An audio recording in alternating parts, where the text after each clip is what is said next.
अस्सलामुअलैकुम dear students, hopefully आप सब बिल्कुल ठीक होंगे। स्टूडेंट्स, आज का हमारा टॉपिक है ऑटोट्रोफिक न्यूट्रिशन, जो कि बहुत ही आसान सा टॉपिक है। कल हमने इस चैप्टर के इंट्रोडक्शन में ऑटोट्रोफिक न्यूट्रिशन को शॉर्ट फॉर्म में पढ़ा था, लेकिन आज हमने ऑटोट्रोफिक न्यूट्रिशन को लॉन्ग फॉर्म में स्टडी करना है। सबसे पहले आपको ये पता होना चाहिए कि ऑटोट्रोफिक न्यूट्रिशन होते कौन से हैं। तो ऑटोट्रोफिक न्यूट्रिशन वो होते हैं जो अपनी खुराक खुद तैयार कर सकते हैं। तो इसमें यही है कि autotrophic can prepare their own food, कि ये अपनी खुराक खुद तैयार कर सकते हैं। इसमें सेकंड पॉइंट ये है कि for example algae and plants prepare their own food, के जो एल्गी होते हैं और प्लांट्स होते हैं ये अपनी खुराक खुद तैयार कर सकते हैं, क्योंकि ये ऑटोट्रोफिक न्यूट्रिशन होते हैं। तो स्टूडेंट्स, ये आपको चीज़ें क्लियर हो गई होंगी कि ऑटोट्रोफिक वो होते हैं जो अपनी खुराक खुद तैयार कर सकते हैं, और एल्गी और प्लांट्स भी ऐसे ऑटोट्रोफिक न्यूट्रिशन है जो अपनी खुराक खुद तैयार करते हैं। आगे स्टूडेंट्स, हमारे पास ऑटोट्रोफिक न्यूट्रिशन की दो बड़ी कैटेगरीज होती हैं। एक होती है मिनरल न्यूट्रिशन इन प्लांट्स और दूसरी होती है मिनरल न्यूट्रिशन डेफिशिएंसीज। सबसे पहले हमें स्टडी करना है mineral nutrition in plants. Students, अगर प्लांट्स की बॉडी की बात की जाए तो प्लांट्स की जो बॉडी होती है वो डिफरेंट टाइप्स के एलिमेंट्स से मिलकर बनी होती है, लेकिन 3 एलिमेंट्स ऐसे होते हैं जो कि प्लांट्स के स्ट्रक्चर्स और प्लांट्स के जो फंक्शन है उनको परफॉर्म करने के लिए बहुत ही ज़रूरी होते हैं, और उन 3 एलिमेंट्स को हम प्रीडोमिनेंट एलिमेंट्स कहते हैं। अब हमने यही पढ़ना है कि वो कौन से प्रीडोमिनेंट एलिमेंट्स होते हैं जो कि प्लांट्स के लिए बहुत ही ज़्यादा ज़रूरी होते हैं। प्रीडोमिनेंट एलिमेंट्स में ये है कि carbon, hydrogen and oxygen are known as predominant elements, के जो कार्बन, हाइड्रोजन, ऑक्सीजन है इनको प्रीडोमिनेंट एलिमेंट्स कहते हैं, जिनकी प्लांट्स को बहुत ही ज़्यादा ज़रूरत होती है। आगे स्टूडेंट्स, हमारे पास है प्रीडोमिनेंट एलिमेंट्स का फंक्शन, कि प्लांट्स के अंदर इनका क्या काम होता है। तो इनमें ये है कि these predominant elements help in the synthesis of organic molecules of plants, यानी कि प्लांट्स में जो ऑर्गेनिक मॉलिक्यूल्स हैं उनकी सिंथेसिस के लिए जो प्रीडोमिनेंट एलिमेंट्स होते हैं ये बहुत ही ज़्यादा ज़रूरी होते हैं, मतलब कि ये बहुत ही ज़्यादा उनमें हेल्प करते हैं। यहाँ पे स्टूडेंट्स, आपने एक चीज़ याद रखनी है कि सिर्फ प्रीडोमिनेंट एलिमेंट्स ही प्लांट्स के लिए ज़रूरी होते हैं, बल्कि और भी बहुत से एलिमेंट्स ऐसे होते हैं जो कि प्लांट्स के स्ट्रक्चर्स को और प्लांट्स के फंक्शंस को परफॉर्म करने के लिए बहुत ही ज़रूरी होते हैं।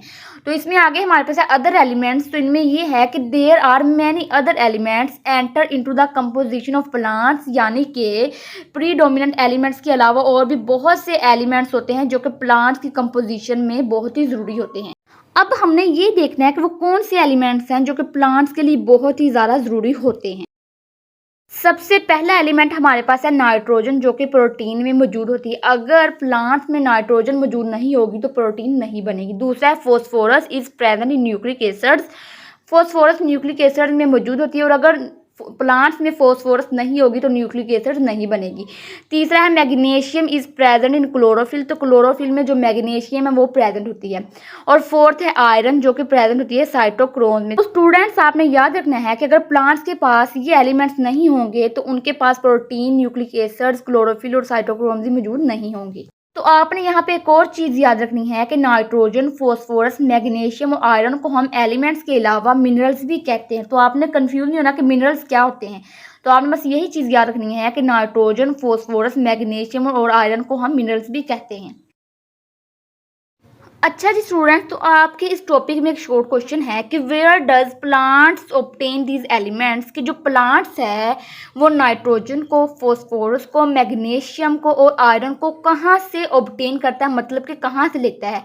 तो हमने ये देखना है कि इन एलिमेंट्स का सोर्स क्या है, मतलब कि ये हमें कहाँ से मिलते हैं। सबसे पहला इसका सोर्स ये है कि not from CO2 and H2O, के मतलब कि जो नाइट्रोजन है, फॉस्फोरस है, मैग्नीशियम है और आयरन है, ये हमें CO2 और H2O से नहीं मिलते, बल्कि इनका सोर्स कुछ और है। तो इसका सेकंड पॉइंट यही है कि the soil is the main source of these elements, मतलब कि ये जो एलिमेंट्स होते हैं ये हमें सोइल से मिलते हैं। प्लांट्स क्या करता है कि प्लांट्स को जब ज़मीन में लगाया जाता है तो वो क्या करता है कि मिट्टी से नाइट्रोजन को, फॉस्फोरस को, मैग्नीशियम को और आयरन को ले लेता है। ठीक, अब हमने ये देखना है कि ये जो एलिमेंट्स हैं ये प्लांट्स के लिए क्यों ज़रूरी हैं। These elements are essential for the growth of plant and life of plant, मतलब कि प्लांट्स की ज़िंदगी के लिए और प्लांट्स की ग्रोथ के लिए ये जो 4 एलिमेंट्स हैं ये बहुत ही ज़्यादा ज़रूरी होते हैं। तो अब स्टूडेंट्स, आपको ये चीज़ क्लियर होगी कि प्लांट्स के लिए सिर्फ प्रीडोमिनेंट एलिमेंट्स ही ज़रूरी नहीं होते, बल्कि नाइट्रोजन, फॉस्फोरस, मैग्नीशियम और आयरन भी ज़रूरी होते हैं। समटाइम्स आपसे ये शॉर्ट क्वेश्चन पूछ लिया जाता है कि जो प्रीडोमिनेंट एलिमेंट्स हैं इनका सोर्स क्या है, और जो नाइट्रोजन है, फॉस्फोरस है, मैग्नीशियम है और आयरन है, इनका क्या सोर्स है।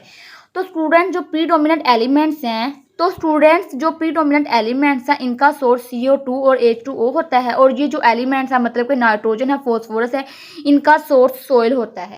तो अगर आपसे ये शॉर्ट क्वेश्चन पूछ लिया जाए कि where does plants obtain these elements, तो आपने ये 3 पॉइंट्स ही लिखने हैं जो कि मैंने आपको करवाए हैं।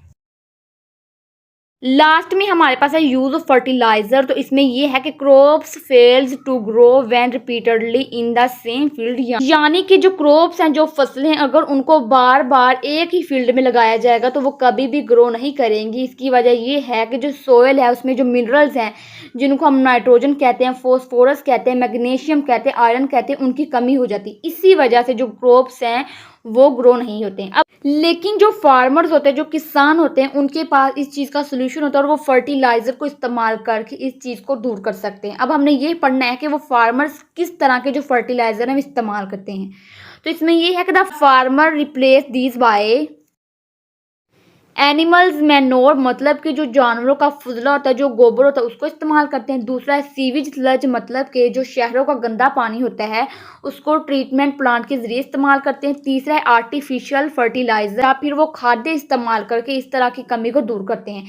लास्ट में हमारे पास है फर्टिलाइजर्स इन पाकिस्तान। 3 ऐसे फर्टिलाइजर होते हैं जो कि पाकिस्तान में बहुत ही ज़्यादा कॉमन है। पहला है यूरिया, दूसरा है सुपर फॉस्फेट्स और तीसरा है अमोनियम नाइट्रेट्स। तो स्टूडेंट्स ये ऐसे फर्टिलाइजर होते हैं जो कि पाकिस्तान में बहुत ही ज़्यादा इस्तेमाल होते हैं।